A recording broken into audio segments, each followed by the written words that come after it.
Hi students, आज मैं आप लोगों से डिस्कस करूंगा कि जो आपकी सीए इंटरमीडिएट और सीए फाइनल में हर पेपर में एमसीक्यू आते हैं, इसको सोल्व करने का या समझने का इजी क्या तरीका है जिससे कि बिना टाइम वेस्ट हुए हमारे एमसीक्यू स्ट्रांग हो जाए और साथ में सब्जेक्टिव पोर्शन भी स्ट्रांग हो जाए।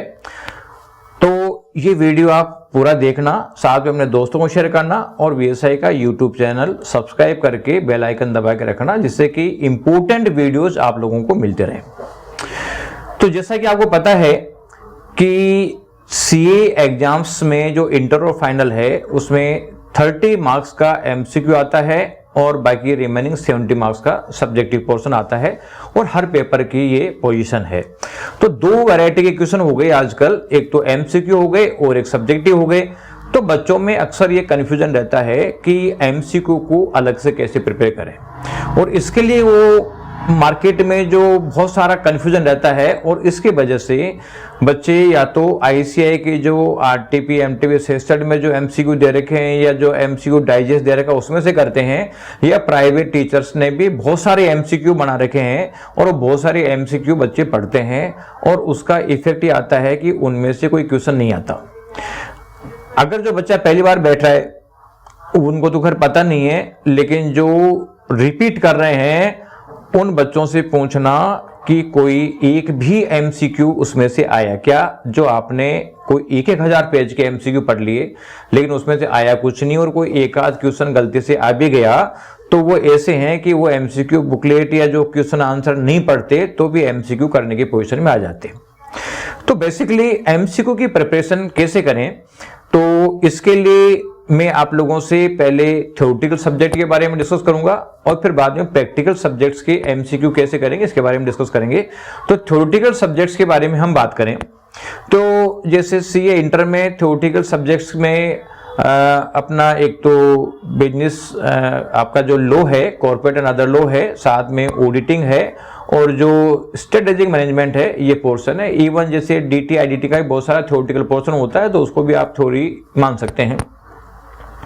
तो ये जब थ्योरी सब्जेक्ट पढ़ें तो आप प्रिपेयर करें सब्जेक्टिव के लिए, यानी एक एक लाइन आप पढ़ें आईसीआई के मॉड्यूल का, और एक एक लाइन पढ़कर जो मेन चीजें आपको लग रहा है क्रक्स के हाँ ये पॉइंट इंपॉर्टेंट है, ऐसे इंपॉर्टेंट लाइंस को या वर्ड्स को आप अंडरलाइन कर लें।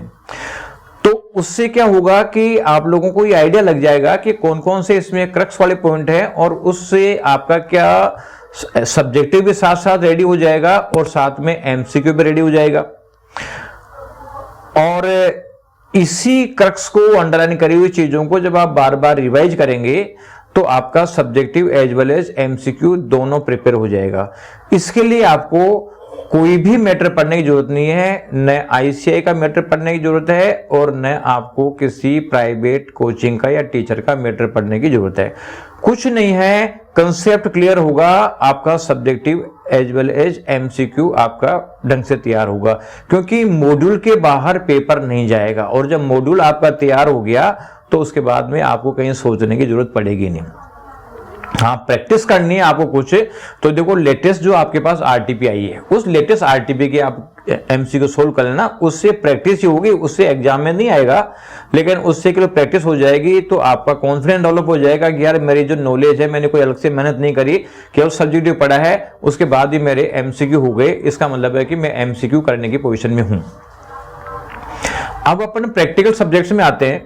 तो प्रैक्टिकल सब्जेक्ट में जैसे आपका अकाउंट्स, कॉस्टिंग, एफएम और टैक्स जो है आपका डीटी आईडीटी के जो प्रैक्टिकल पोर्शन है ये आप लोगों का इसमें है जो प्रैक्टिकल पोर्शन है। तो प्रैक्टिकल पोर्शन में अपन देखते हैं कि ज्यादातर जो एमसीक्यू आते हैं वो प्रैक्टिकल केस स्टडी के बेस पे आता है, जिससे अपना को सब्जेक्टिव क्वेश्चन आता है, सब्जेक्टिव क्वेश्चन को जैसे अपन सोल्व करते हैं उसी तरीके से एमसीक्यू के भी बीच बीच में पॉइंट पूछ लेता है।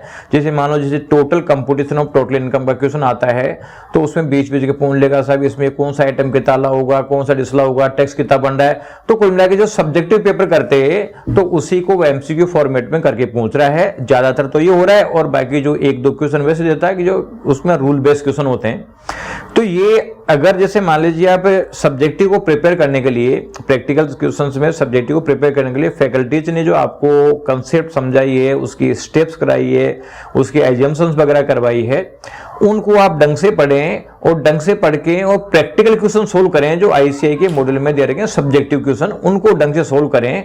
और जब वो ढंग से सोल्व हो जाएंगे, आपके कंसेप्ट क्लियर हो जाएगी, ढंग से क्वेश्चन सोल्व हो जाएंगे, तो उसी को वो एक तरीके से एमसीक्यू में डाल के भी देता है, तो आपके एमसीक्यू भी ढंग से सोल्व हो जाएंगे और एमसीक्यू में आपको ऑटोमेटिक कॉन्फिडेंस आ जाएगा। कोई दिक्कत नहीं है, आपको बिल्कुल भी नहीं सोचना है कि यार मेरे एमसीक्यू होंगे कि नहीं होंगे। तो इसलिए एमसीक्यू के लिए प्रैक्टिकल सब्जेक्ट में भी कुछ भी पढ़ने की जरूरत नहीं है। न आईसीआई का मैटर पढ़ना, अलग से एमसीक्यू बुकलेट मतलब एमसीक्यू के जो अलग से क्वेश्चन एडिशन वो पढ़ने की जरूरत नहीं है। आपको किसी प्राइवेट टीचर के पढ़ने की जरूरत नहीं है। आप तो केवल और केवल सब्जेक्टिव को प्रिपेयर करो। सब्जेक्टिव को प्रिपेयर करोगे तो एमसीक्यू आपके ऑटोमेटिक हो जाएंगे। और अगर मान लीजिए आप एमसीक्यू बुकलेट्स पढ़ते हैं, जैसे मान लो आपने तो किसी एक सब्जेक्ट में 1000 पेज के एमसीक्यू पढ़ लिए।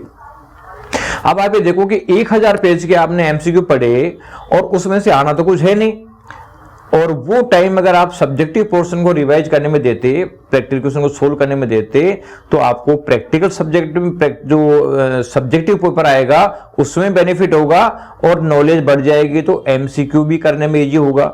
इसलिए आप लोगों को जो भी आईसीआई का मैटर के जो एमसीक्यू है डाइजेस्ट वाले, या पास्ट एग्जाम का कंपाइलेशन है, या प्राइवेट टीचर का ये जो कंपाइल कर रखा है एमसीक्यू, कुछ भी सोल्व करने की जरूरत नहीं है। बिना सोल्व करें आप 30 में से 30 मार्क ला सकते हो, बशर्ते कि आपकी कंसेप्चुअल क्लैरिटी है। तो आप तो इस तरीके से फोकस करें और माइंड को फ्री रखें। जितना माइंड आपका पॉजिटिव होगा उतना ही आपको बेनिफिट होगा। और जब आपको कम मैटर पढ़ना पड़ेगा तो चीजें ज्यादा स्ट्रांग होगी, और जब चीजें ज्यादा स्ट्रांग हो जाएगी तो subjective as well as MCQ दोनों हो जाएगा। इसलिए आप पॉजिटिव रहें और कुछ भी अलग से मैटर नहीं देखें, सब्जेक्टिव को स्ट्रांग करें, आपके एमसीक्यू ऑटोमेटिक हो जाएगा। Thank you.